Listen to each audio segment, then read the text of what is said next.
उस कन्या की जन्म पत्रिका के अष्टम भाव में मंगल देव विराजमान थे। क्यों उसने अपने पति को इतना उकसाया, इतना प्रताड़ित किया कि उसके पति को आखिरकार अपनी जान ही देनी पड़ी, आत्महत्या तक के लिए उसको मजबूर कर दिया। इस कन्या ने केवल अपने एक्स्ट्रा मैरिटल अफेयर को लंबे समय तक और लगातार चलाए रखने के कारण बहुत समझाने की कोशिश की गई, परंतु वो नहीं माने। क्या ऐसी इसकी कुंडली में योग थे कि इसने स्वयं तक को प्रस्तुत कर दिया अपने बॉस के समक्ष, ताकि इसका आसानी से प्रमोशन हो जाए, इसको महंगे महंगे गिफ्ट जो है वो मिल जाए। जानते हैं आज के कुंडली विश्लेषण में।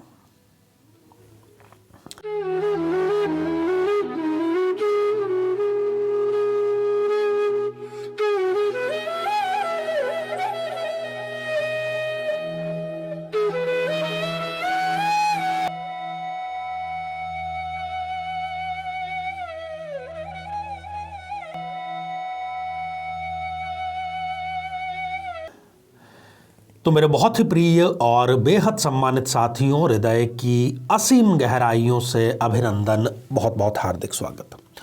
साथियों, कमेंट में स्वयं कई बार मुझे जब समय मिलता है तब पढ़ता हूँ। कई लोगों को विश्वास नहीं होता। कई लोग ऐसे कमेंट भी लिखते हैं कि हम डराने का कार्य कर रहे हैं। बिल्कुल गलत फहमी में है ऐसे लोग। मैं रत्ती भर भी डराने का कार्य नहीं कर रहा, मैं सावधान करने का कार्य कर रहा हूं। और जिस कुंडली की आज हम चर्चा करने जा रहे हैं, स्वयं उस कुंडली का विश्लेषण मैंने किया है। इसलिए आपने लिखा हुआ क्या देखा कि मंगली कन्या बनी वो अपने पति की हत्यारिन। पति ने हालांकि की आत्महत्या थी, पर मैं उसको आत्महत्या नहीं मानता, बल्कि एक हत्या ही मानता हूं। कुछ बिंदुओं पर ध्यान देने की ज़रूरत है, जिसको हम समझने का प्रयास करेंगे, कुछ सीखेंगे और मंगली दोष संबंधी जो गलतफहमियां हैं उनको दूर करने का कार्य करेंगे। ऐसे लोगों की भी आंखें खुलेंगी जो कि इसको बहुत ही हल्के में लेते हैं, क्योंकि उनके साथ में गुजरा कुछ भी नहीं है ना। जिसके पैर न फटी बिवाई, वो क्या जाने पीड़ पर आई। तो आइए साथियों, एक जन्म पत्रिका पर सबसे पहले आप दृष्टिपात करें, फिर एक एक बिंदु पर जरूरी चर्चा हम करेंगे। यह है एक वृषभ लग्न की जन्म पत्रिका, और मैं बार बार कहता आया हूं कि वृषभ लग्न में मंगल एक प्रबल मारक ग्रह होता है। सिवाय यदि वो स्वयं के घर में बैठा है, उस भाव के अतिरिक्त तो वो किसी भी भाव में अच्छे प्रभाव नहीं देता, बल्कि बहुत ही गलत प्रभाव देता है। ये जिस कन्या की जन्म पत्रिका में से ये अंश हमने लिए हैं, पूरी जन्म पत्रिका हम जानबूझ करके नहीं दिखा रहे हैं गोपनीयता के कारण। वो स्वयं एक सरकारी नौकरी में थी, उसका पति भी सरकारी नौकरी में था, दोनों अलग अलग डिपार्टमेंट में थे, बल्कि अच्छे खासे पदों पर थे, दोनों की सैलरी अच्छी थी, जिंदगी अच्छी कट रही थी। परंतु इस कन्या का अपने बॉस के साथ में, जो कि दूसरे किसी धर्म का था, उसके साथ में एक्स्ट्रा मैरिटल अफेयर चला। और जब इसके पति को ये पता चला तो उन्होंने इसका विरोध किया, समझाइश की, घर वालों ने भी समझाया, परंतु वो नहीं समझी। बल्कि इसके उलट इन्होंने अपने पति को ही प्रताड़ित करने का कार्य शुरू कर दिया। पति इतना सदमे में आ गया कि उसने परेशान होकर के आत्महत्या का रास्ता अपना लिया। और इतने तक में भी ये कन्या बाज नहीं आई। इसने पति की मृत्यु के कुछ माह बाद ही अपने उस विधर्मी बॉस के साथ में विवाह रचा लिया। हाँ, ये बात अलग है कि अब उसने भी इनको छोड़ दिया है। क्यों ऐसी स्थितियां हुई? दो स्थितियां यहां पर आप देखिए जो कि बात करने के लायक है। एक तो सप्तम भाव में आप देख रहे हैं कि नीच राशि के ही राहु देव विराजमान है, और दूसरा मंगल देव यहां पर अष्टम भाव में विराजमान है। सप्तमेश और व्ययेश होकर के अष्टम भाव में विराजमान है। अष्टम भाव का जो मंगल है, महिलाओं के लिए बहुत ज़्यादा अच्छा नहीं माना जाता, बल्कि खराब माना जाता है। साथियों, सबसे पहले बात कि मंगल इस जन्म पत्रिका में व्ययेश है। देखिए, मारक ग्रह जिस जिस भाव का स्वामी होता है उससे संबंधित भी गलत रिजल्ट देता है, जहां बैठा होता है उससे संबंधित गलत रिजल्ट देता है, और जहां दृष्टिपात करता है उससे संबंधित गलत रिजल्ट देता है। तो वो व्ययेश आप देख रहे हैं, 1 नंबर लिखा हुआ है। तो मेष राशि यहां पर 12th हाउस में है। 12th हाउस से हम व्यक्ति के दुराचरण, उसके गलत व्यवहार के बारे में पता करते हैं। ऐसा ही इसने किया। एक विधर्मी के साथ में एक्स्ट्रा मैरिटल अफेयर, अवैध संबंध इन्होंने कायम किए, वो भी विधर्मी से। और 12th हाउस होता है किसी भी बात को लंबे समय तक गुप्त रखने का। तो लगभग 3 वर्षों तक इन्होंने अपने पति से, परिवारजनों से, मित्रों से इसको गुप्त रखा, पर ऐसी चीज़ें लंबे समय तक छुप नहीं पाती हैं। ये सारा यहाँ पर मंगल के कारण ही हुआ। आगे बढ़ते हैं। मंगल इस जन्म पत्रिका में सप्तमेश भी है, सप्तम भाव का स्वामी है। इनका जो सौंदर्य था, खूबसूरत थी, इन्होंने अपने सौंदर्य का दुरुपयोग किया। इनको जहां भी लगता था कि ये कार्य मेरा नहीं हो सकता, तो ये स्वयं तक को भी प्रस्तुत करने से पीछे नहीं हटती थी। आप समझदार हैं। सप्तम भाव से हम व्यक्ति की वासनात्मक प्रवृत्ति के बारे में भी चर्चा करते हैं। इन्होंने कोई कमी नहीं छोड़ी अपनी वासनाओं की पूर्ति करने के लिए। सप्तम भाव से हम जीवन साथी की आयु के बारे में चर्चा करते हैं, तो सप्तमेश उठ करके आ गया है अष्टम भाव में। इनके कारण इनके पति को आत्महत्या तक का कदम उठाना पड़ा, जिसके लिए बिल्कुल भी इनको पश्चाताप नहीं है। साथियों, मंगल स्वयं अष्टम भाव में विराजमान है। अष्टम भाव से हम रिश्वत के जितने भी मामले होते हैं उसकी पड़ताल करते हैं।